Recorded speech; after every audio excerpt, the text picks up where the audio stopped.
Hi, if you're losing to players and you want to know 2 simple strategies to help you beat players you've probably never beaten before, then this is the video for you and you need to keep watching. Hi, welcome to TotalTennisGame.com. My name is Kevin Garlington and today we're going to work on the 2 fundamental things that can help you win more matches against any player. The problem with most players is not their forehand or backhand. The problem is they're making too many mistakes, too many errors. And there's 2 types of errors you need to understand. There's forced errors, meaning where your opponent is forcing you to do something, and there's unforced errors, meaning you're set up, you have plenty of time, and you're missing shots. So the real secret in tennis is really making fewer unforced errors while forcing your opponent to make errors. So everything you're working on today, whether it be your forehand, backhand, serve, it really comes down to getting those strokes strong enough or making those strokes consistent enough so you're not making mistakes. I know a lot of people want to make their stroke bigger, faster, but the first thing is you got to cut down your unforced errors.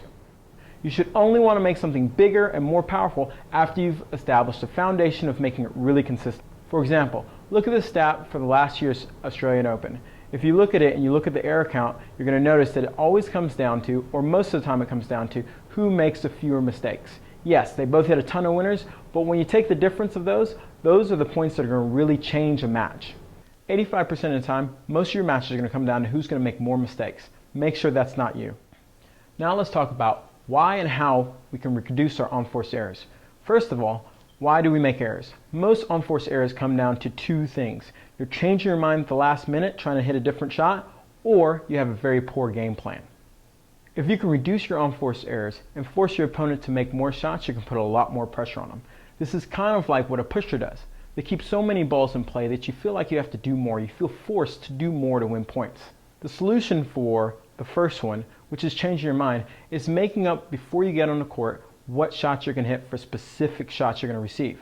So for example, if I get a deep cross court, I'm going to go ahead and make up my mind that if I get that ball, I'm going to hit it high and cross court back, or I'm going to hit it down the middle. I'm going to make sure I stick with it and I'm disciplined enough to stick with those 2 choices.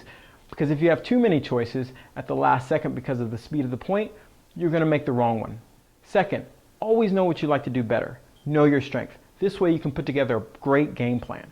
So if you like forehands more and you're getting more backhands or you're making more mistakes on your backhands, run around and hit more forehands.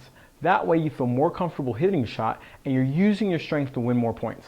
Another resource you can use to learn how to use your strength better is a book called Tennis Tactics by the USTA. You can get this book at Amazon or you can click the link below. Now, one thing that really caught my eye when I went through this book is one stat. They said 85% of points in tennis at all levels are won because someone makes a mistake. That means 15% are actually won because someone hits a winner. So a lot of times we're focusing on trying to hit a bigger shot or hit a better shot when that's only 15% of the points that are won. I say focus on the 85% that makes the biggest difference in your game. So the next time you go out and play, try to really focus on reducing your unforced errors and forcing your opponent to make more mistakes. Don't get discouraged if you try to do this. This is really a change of mindset. Most people are used to, when they're on the run, going for something big. Well, now you have something to focus on, which is trying to force your opponent to make another ball or hopefully error. So this is going to take practice. Go out and try it. When you learn to reduce your unforced errors, you're going to find out that tennis gets a lot easier and you're going to beat a lot of players that you've never beat before. Make sure you check out the rest of our tennis strategy training videos on the TotalTennisGame.com site. And if you found this video helpful, please leave a comment and press the like button. Now go out, practice, and play tough.